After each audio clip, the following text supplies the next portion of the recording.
Hi, I am Amit और SS coaching centre में आपका स्वागत है। आज हम डिस्कस करने वाले हैं मैथ के महत्वपूर्ण प्रश्न। ठीक है, फर्स्ट क्वेश्चन को अगर देखा जाए तो दी हुई संख्याओं में अभाज्य संख्या होगी। अभाज्य संख्या वे होती हैं जो एक से बड़ी हों। अभाज्य संख्या वे होती हैं जो एक से क्या हो, बड़ी हों और वे अपने आप से कटे। जैसे एक से बड़ी होनी चाहिए और खुद से अपने आप, जैसे अगर 2 हो गया, 3 हो गया, 4 देखो नहीं लेंगे क्योंकि 4 2 से कैंसिल यानी कि विभाजित हो जाएगा, तो यानी कि यह हमारी अभाज्य संख्या नहीं हो सकती। तो इसका मतलब है कि इस दिए गए ऑप्शन में 0 तो हो नहीं सकता, 1 तो होगा नहीं क्योंकि 1 से बड़ी होनी चाहिए, तो हमारा ऑप्शन 2 क्या होगा, करेक्ट हो जाएगा। ठीक है, अगले क्वेश्चन पे चलते हैं। किसी धनात्मक पूर्णांक q के लिए प्रत्येक धनात्मक सम पूर्णांक का रूप होगा। सम पूर्णांक का मतलब भी होता है कि अगर 2 से वो क्या होनी चाहिए, पूरी तरीके से विभाजित होनी चाहिए। 2 से क्या होनी चाहिए, विभाजित होनी चाहिए। तो अगर हम इसमें देखें, अगर कोई नंबर है, अगर उसमें से 1 घटा देंगे तो भी नहीं सम संख्या होगी, 1 जोड़ देंगे तो भी नहीं होगा। हाँ, अगर 2 का वो मल्टीपल होगा तो इसका मतलब है कि वह सम संख्या होता है। जैसे अगर 2 लिखें, 4 लिखें, 6 लिखें, 8 लिखें, 10 लिखें, ये सारे नंबर्स हमारे क्या हैं, 2 का मल्टीपल है। इसका मतलब सम धन पूर्णांक संख्या, यानी कि हमारा 2q क्या होगा, आंसर करेक्ट होगा। थर्ड क्वेश्चन की अगर बात करें तो kx + 3y = -3 और 12x = ky = -k के अनंततः अनेक हल होंगे। तो आपको पता होना चाहिए कि अनेक हल के लिए कंडीशन कितनी होती है, a1/a2 बराबर b1/b2 = c1/c2। अब एक कंडीशन है अनंत हल होने के लिए, तब k का मान निकाल लेते हैं। अगर इसको कंपेरिजन किया जाए तो a1 का मान k और a2 का मान 12 बराबर के b1 का मान 3 और यहाँ पे कितना हो जाएगा k।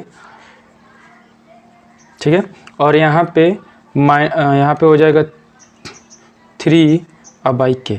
इनमें से किसी 2 समीकरण को लेकर के हम बराबर करके क्या निकाल सकते हैं। ठीक है, इन्हीं को दोनों को सॉल्व कर लेते हैं। इसका मल्टीप्लाई इसके साथ और इसका मल्टीप्लाई इसके साथ, तो यहाँ पे हो जाएगा k² = 12 3 जा क्या 36। तो k की वैल्यू कितनी आ जाएगी, +-6। तो यहाँ ऑप्शन में आपको दिख रहा होगा 6, तो हमारा ऑप्शन क्या हो जाएगा, एकदम बिल्कुल करेक्ट हो जाएगा।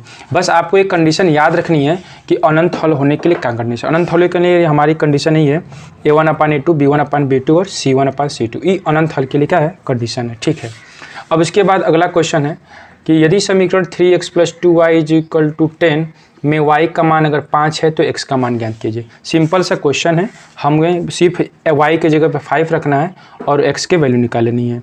तो 3x + 2y = 10, y की जगह 5 रखें यहाँ पे, तो y की जगह 5 रखेंगे। 3x + 2 × 5 = 10, तो 3x = 10 - 10, तो 3x = 0, यानी x की वैल्यू कितनी आ जाएगी, 0। यानी हमारा ऑप्शन यहाँ पे कितना हो जाएगा, 0 पे यहाँ पे टिक लगा देंगे। ठीक है, अब आते हैं क्वेश्चन नंबर 5 पे। अगर क्वेश्चन नंबर 5 की अगर बात किया जाए, दिया गया है कि यदि समीकरण 6x² - bx + 2 = 0 अगर विविधकर अगर 1 हो तो b का मान है। आपको पता होना चाहिए कि विविधकर का फॉर्मूला होता है b² - 4ac। ठीक है, और विविधकर की वैल्यू हमको 1 दिया हुआ है, इसके जगह पे 1 रख देंगे और इस समीकरण में b का मान, a का मान और c का मान हम लोग क्या कर रख सकते हैं। अगर हम स्टैंडर्ड फार्मूले से अगर कंपैरिजन करें तो a = आपको 2 मिलेगा, b = -4 मिलेगा और c = कितना मिलेगा, 1 मिलेगा। ठीक है, अब हम इसमें वैल्यू पुट कर देते हैं। b = -4 यानी कि 60 - 4, a का मान 2 और c का मान कितना हो जाएगा, 1 हो जाएगा।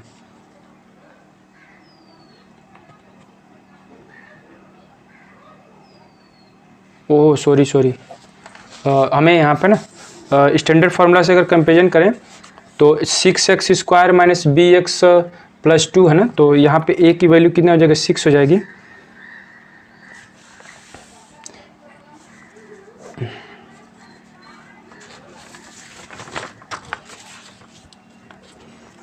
a की वैल्यू यहाँ पे आपके हो जाएगी 6, b की वैल्यू हो जाएगी -b रहेगी और c की वैल्यू कितना हो जाएगी, 2 हो जाएगी।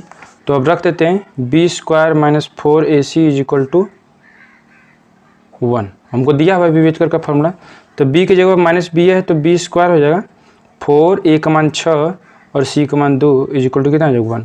तो b² - 4 24, 24 गुना के 48 इज इक्वल टू 1। तो B square is equal to कितना हो जाएगा 49, यानी बी का मान कितना हो जाएगा +-7। अब हमें यहाँ पे टिक लगा देंगे, +-7 पे हमको दिया हुआ ऑप्शन क्लिक कर देंगे, ठीक है। अब 6 नंबर का क्वेश्चन दिया हुआ है कि यदि द्विघात समीकरण 2x² - 4x + 1 = 0 है तो मूल ज्ञात कीजिए। अब यहाँ पे मूल की आपसे प्रकृति पूछा हुआ है, न कि मूल। तो मूल की प्रकृति निकालने के लिए हमारे पास होना चाहिए b² - 4ac। अगर इसकी वैल्यू 0 के अगर बराबर होती है तो हमारा मूल वास्तविक होगा, अगर 0 से अगर बड़ी होती है तो, ठीक है, अगर यहाँ पे b² - 4ac का मान अगर 0 के बराबर होगा तो हमारे मूल क्या होंगे, बराबर होंगे। अगर 0 से अगर बड़ी होगी तो मूल हमारा वास्तविक होंगे, और अगर 0 से क्या होगी, छोटी होगी तो मूल हमारा क्या होंगे, काल्पनिक होंगे। इन तीनों चीज़ों का हमको क्या करना, ध्यान रखना है। तो अगर इसमें से 2x² - 4x का अगर वैल्यू निकाला जाए b² - 4ac, तो b का मान यहाँ पे -4 है तो 16 हो जाएगा, और -4, a का मान यहाँ पे आपका 2 है और c का मान यहाँ पे 1 है, तो कितना हो जाएगा 60 - 4 दूना के 8 1 8, यानी कि कितना आ गया 8, यानी कि यह हमारा 0 से बड़ा है, इसलिए हमारा वहाँ पे मूल क्या होगा, वास्तविक और भिन्न होगा। हम इस पे क्या करेंगे, टिक लगा देंगे, ठीक है। अब अगले क्वेश्चन पे 7 नंबर पे चलते हैं। दिया गया है कि यदि त्रिभुज ABC में AB = 5 सेंटीमीटर, BC = 5 करने में 3 सेंटीमीटर, अगर वैल्यू को सारा लिख लें हम, AB = 5 सेंटीमीटर, BC = 5 करने में 3 सेंटीमीटर, और AC = 10 सेंटीमीटर है। तो अभी अगर हम इसका ट्रायंगल बनाया जाए, हमें नहीं पता कि कौन सा ट्रायंगल है, लेकिन हम अपने मन से बना रहे हैं। तो ABC हो गया, तो AB का 5 हो जाएगा, BC की वैल्यू हो जाएगी 5 करने में 3, और AC का मान हो जाएगा 10। अगर हम ये देखा जाए कि अगर सभी का हम लोग क्या करेंगे, स्क्वायर करेंगे, क्या करेंगे, स्क्वायर। अगर ये पाइथागोरस प्रमेय को फॉलो करता है तो हम इस यानी कि 90 डिग्री कोण बनेगा। तो करते हैं, तो 10 का स्क्वायर हो जाएगा 100, 5 का स्क्वायर हो जाएगा 25, और इसका स्क्वायर करेंगे तो कितना हो जाएगा 25 या 75। हम देख रहे हैं इन दोनों का स्क्वायर अगर जोड़ा जा रहा है तो तीसरे वाले के क्या है, बराबर आ रहा है। तो इसका मतलब भी है कि एक एंगल इसमें 90 डिग्री का बनेगा। हमें बहुत आसानी से इसको चेक कर लेना है। तो देखो अगर इसमें 90 डिग्री अगर आ रहा हो तो हम इस पर क्या करें, टिक लगा देंगे, यानी कि इसमें एक कोण कितने का हो जाएगा, कोण बी का मान 90 डिग्री का, ठीक है। अब आगे क्वेश्चन चलते हैं। दिया गया है, ठीक है, 90 डिग्री का कोण यहाँ पे बन जाएगा। सेम टू सेम क्वेश्चन आपका 8 नंबर है। AB = 6 करने में 3, AC = 12 सेंटीमीटर, और BC = 6 सेंटीमीटर। तब हमें कोण B का मान ज्ञात करना है। सेम टू सेम क्वेश्चन इसी तरीके से आप इसको होमवर्क में कर लीजिएगा। अगर हम आते हैं 9 नंबर के क्वेश्चन में, दिया है कि बिंदु A और बिंदु B है, को जोड़ने वाले रेखाखंड का मध्य बिंदु अगर इतना है तो A का मान ज्ञात कीजिए। आपको पता होना चाहिए कि एक बिंदु अगर यहाँ है और एक बिंदु यहाँ है, दो बिंदुओं को मिलाने वाली रेखा का जो मध्य बिंदु का फॉर्मूला कितना होता है। मान लेते हैं कि अगर यहाँ पे x1 और y1 है और इसका निर्देशांक कितना है, x2 और y2 है, ठीक है। तो इनका मध्य बिंदु का फॉर्मूला कितना होता है, x1 + x2/2 और y1 + y2/2 हमारा एक फार्मूला है। और हमको भी क्वेश्चन में दिया गया है यहाँ पे कि यदि A = बिंदु दिया है, यहाँ पे इसका भी निर्देशांक दिया हुआ है, तो इनको जोड़ने वाले मध्य बिंदु का निर्देशांक हमारा कितना हो जाएगा, यही है हमारा निर्देशांक। तो अब हम क्या करेंगे, लिख लेंगे यहाँ पे -4 - 2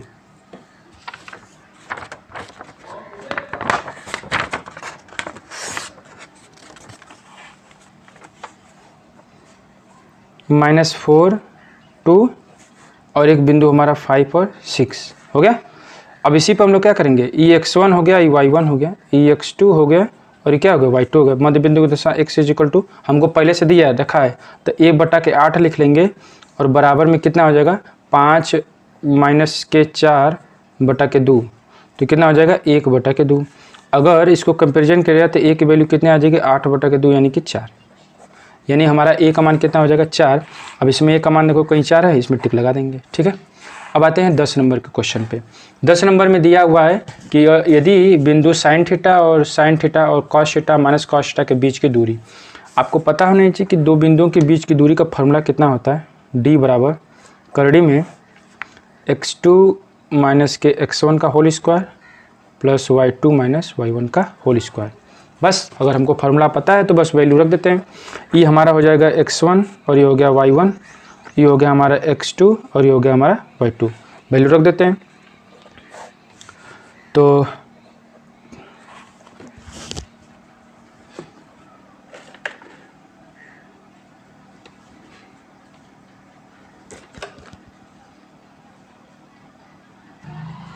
ठीक है, तो फार्मूला हमको पता है, बस वैल्यू रख देते हैं। तो x2 का मान यहाँ पे कितना हो जाएगा, cos theta minus sine theta का whole square plus cos theta minus के साइन थीटा का होल स्क्वायर। यहाँ पे A square plus B square के फॉर्मूले पे हमें क्या करना, ब्रेक करेंगे। तो cos square theta plus sine square theta, यहाँ पे हो जाएगा -2 साइन थीटा और कॉस थीटा। फिर इसका ब्रेक करेंगे तो cos square theta plus sine square theta और यहाँ पे हो जाएगा +2 sine theta into cos theta. अब यहाँ पे एक कैंसिल हो जाएगा। अब हमारे पास cos स्क्वायर थीटा और प्लस 2 बच गया, तो इसका वैल्यू आपको पता है कि 1 होता है। तो E1 यहाँ पे और +1 यहाँ पे, तो कितना हो जाएगा करड़ी में 2। तो इसका आंसर देखो, करड़ी में 2 कहीं आया हुआ है, हाँ आया हुआ है। इस पर हम लगा कर टिक करके आगे बढ़ जाएंगे। ठीक है, 11 नंबर का क्वेश्चन अगर आप देखते हैं, बहुत सारे छोटे छोटे क्वेश्चन हैं और इनको क्वेश्चन को बहुत ही आराम से आप करिए, सारा आंसर आपका मिल जाएगा। ठीक है, और इसमें बहुत ज़्यादा आपको समय लेना नहीं है, खाली बस अगर आपको फार्मूले अगर याद है तो सारे फार्मूले अगर आप याद रखेंगे तो आपके 1 नंबर क्वेश्चन आपको ऐसे ही सॉल्व हो जाए। देख रहे हैं अभी जितना तक हमने क्वेश्चन सॉल्व किए हैं, सारे क्वेश्चन क्या थे, एकदम बिल्कुल फॉर्मूला टाइप के क्वेश्चन थे। ठीक है, बेसिक कंसेप्ट एकदम बिल्कुल।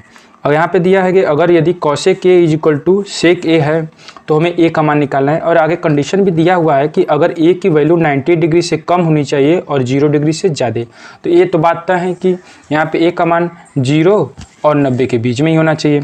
ठीक है, यहाँ पे अगर कॉसेक ए इक्वल टू सेक ए अगर किया जाता है, तो अगर यहाँ पे कॉसेक ए और सेक ए दिया है तो इसका उल्टा कितना हो जाएगा, 1 साइन ए बराबर 1 कॉस ए हो गया। उल्टा करेंगे इसको तो sine A equal to cos A हो जाएगा। और हमको पता है कि cos 90 minus theta equal to sine theta होता है। तो इसके जगह पे हम लोग लिख सकते हैं cos 90 minus A equal to cos A, क्योंकि हमको पता है कि cos 90 minus theta equal to sine theta, तो साइन ए की जगह पे हम ए लिख ही सकते हैं। तो दोनों तरफ से cos को कैंसिल कर देंगे तो 90 माइनस ए इक्वल टू कितना हो जाएगा, ए इधर ट्रांसफर किया जाएगा तो 2a हो जाएगा। तो 2a इक्वल टू कितना हो जाएगा, 45 डिग्री। 90 डिग्री को क्या करें, हाफ कर देंगे। तो यहाँ पे 45 डिग्री आपको आंसर है करेक्ट, एकदम इस पर टिक लगा दीजिए। अगर यहाँ पे क्वेश्चन किया जाए तो 1 माइनस 10 स्क्वायर 45 और 1 प्लस 10 tan 45 अंश का मान आपको पता है कि कितना होता है, 1 होता है। तो 1 माइनस 1 कितना हो जाएगा, 0। और माने यानी कि अगर 0 में किसी भी संख्या का डिवाइड हो तो इन्फिनाइट आ जाएगा। तो इन्फिनाइट में इनमें सब किसका मान आता है, cos 90 डिग्री का। तो ये हमारा ऐसा ही आंसर निकल गया। दिया है कि एक घड़ी की मिनट की सुई 8 सेंटीमीटर लंबी है और 5 मिनट में मिनट की सुई द्वारा बनाए गए त्रिज्यखंड का क्षेत्रफल क्या होगा। तो आपको पता होना चाहिए कि जो ये घड़ी है, घड़ी में जो मिनट वाली सुई होती है, अगर 12 से फिर चल करके फिर 12 पे अगर आती है तो टोटल 60 मिनट वो क्या करती है, चलती है। और 60 मिनट में वो 360 डिग्री का एंगल बनाती है। तो इसका मतलब कि 1 मिनट में वो कितना एंगल बनाएगी, 6 डिग्री का कोण बनाएगी। कितना बनाएगी, 6 डिग्री का कोण बनाएगी। 1 मिनट में 6 डिग्री का कोण बनाएगी। तो 5 मिनट का पूछा है तो 5 मिनट में कितना एंगल बनेगा, 30 डिग्री का। 30 डिग्री यानी टोटल वो 5 मिनट में 30 डिग्री का कोण बनाएगी। तो त्रिज्यखंड का फॉर्मूला कितना होता है, पाई r square theta by 360 degree. तो इसका मतलब है कि पाई आर और मिनट की सुई का त्रिज्या आपको कितना दिया है, 8 सेंटीमीटर दिया, यानी कि आपकी वैल्यू दी नहीं हुई है, इस बात का ध्यान रखना है आपको। तो पाई r स्क्वायर थीटा की जगह पे 30 लिख देंगे और यहाँ पे 360 हो जाएगा। तो 0 से 0 कैंसिल हो जाएगा, 3 कट जाएगा, 12 यहाँ पे बचेगा। तो आंसर आ जाएगा पाई r स्क्वायर 12। अब देखो इसमें आंसर दिया हुआ ना, ठीक है, तो यानी कि ये हमारा आंसर करेक्ट हो जाएगा। देख रहे हैं बिल्कुल एकदम बेसिक क्वेश्चन आए हुए हैं, आपको बहुत ज़्यादा घबराने की बात नहीं है। और अगर आपके पास फार्मूले अगर लर्न हैं तो आप इसको आसानी से कर सकते हैं। ठीक है, और हमने इसमें बहुत सारे जो चैप्टर हैं उनमें चैप्टरों के ही क्वेश्चन हमने जो इम्पोर्टेंट है वही हमने डिस्कस किया हुआ है, जो आपके एग्जाम में पूछे जा सकते हैं बिल्कुल सही तरीके से। ठीक है, यहाँ पे सेकंड क्वेश्चन 40 नंबर है। यदि त्रिज्या 10.5 सेंटीमीटर और डिग्री यानी 60 अंश का कोण बना रही है तो त्रिज्यखंड का क्षेत्रफल, यानी कि यहाँ पे क्षेत्रफल आपसे नहीं पूछा है, यहाँ आपसे क्या पूछा है, परिमाप पूछा है। इस बात को ध्यान रखना है। तो सेम टू सेम आपको पता होना चाहिए, परिमाप का फॉर्मूला आता है पाई आर स्क्वायर। परिमाप को आपको पता है कि परिमाप हमारा ये होता है, जैसे त्रिज्यखंड हो गया, तो ये त्रिज्यखंड जो होता है हमारा, यही हमारा क्या होता है, परिमाप होता है। यानी हमको इसी की लंबाई निकालनी है, तो हमको एंगल चाहिए और आर भी चाहिए। हमको आर और थीटा दोनों क्या हुआ, दिया हुआ है, हमको इस चाप की लंबाई निकालनी है। तो इसका परिमाप का फॉर्मूला होता है pi r square theta divide by 180। यहाँ पे हो जाएगा पाई आर थीटा बटे 180। हम क्या करेंगे, इसी में हम पाई का मान भी रख देंगे 22 बटे के साथ, आर का मान रखेंगे 10.5 और थीटा का मान यहाँ पे हमको दिया हुआ है 60 डिग्री रख देंगे और यहाँ पे 180 लिख दिए। ठीक है, इसको 0 से 0 काट दिया जाएगा, 6 तिली का 18 हो जाएगा और हम इसको काट देंगे 1.5 हो जाएगा, 3 5 1.5 हो जाएगा। इसका गुणा कर देंगे तो कितना हो जाएगा, 11 सेंटीमीटर।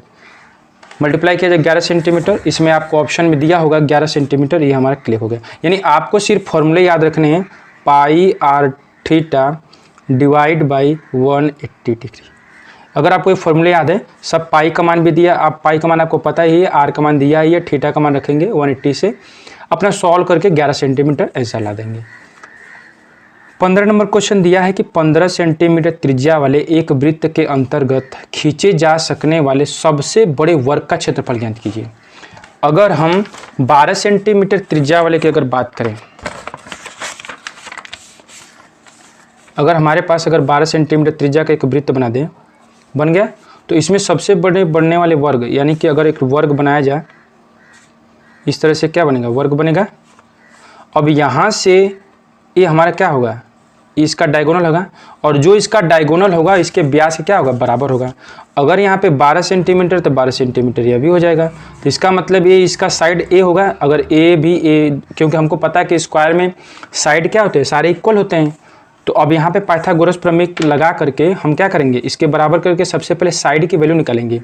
तो अगर हम इसका करें तो ए स्क्वायर यानी कि लंब का स्क्वायर प्लस आधार का स्क्वायर बराबर कर्ण का स्क्वायर। तो कर्ण यहाँ हमारा यहाँ पे कितना है, 24, तो कितना हो जाएगा, 24 का स्क्वायर हो जाएगा।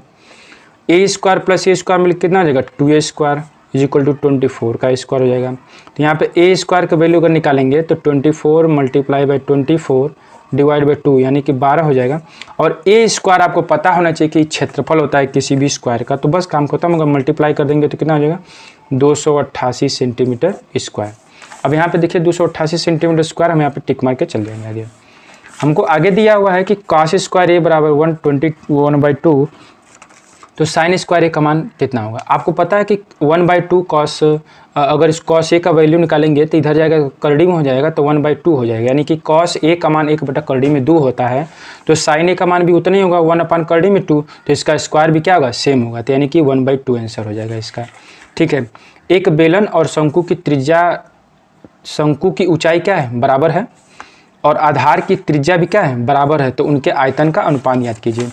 आपको बहुत ज़्यादा दिमाग नहीं लगाना है। शंकु का आयतन का फॉर्मूला होता है 1/3 पाई आर स्क्वायर एच, और बेलन के आयतन का फॉर्मूला होता है पाई आर स्क्वायर एच। ठीक है, एच भी बराबर ही है दोनों का, आर भी दोनों का बराबर ही है, और पाई से पाई कट ही जाएगा, हमारे पास कितना बचेगा, 1/3 और 1, तो यानी कि इसका रेशियो कितना हो जाएगा, 3:1।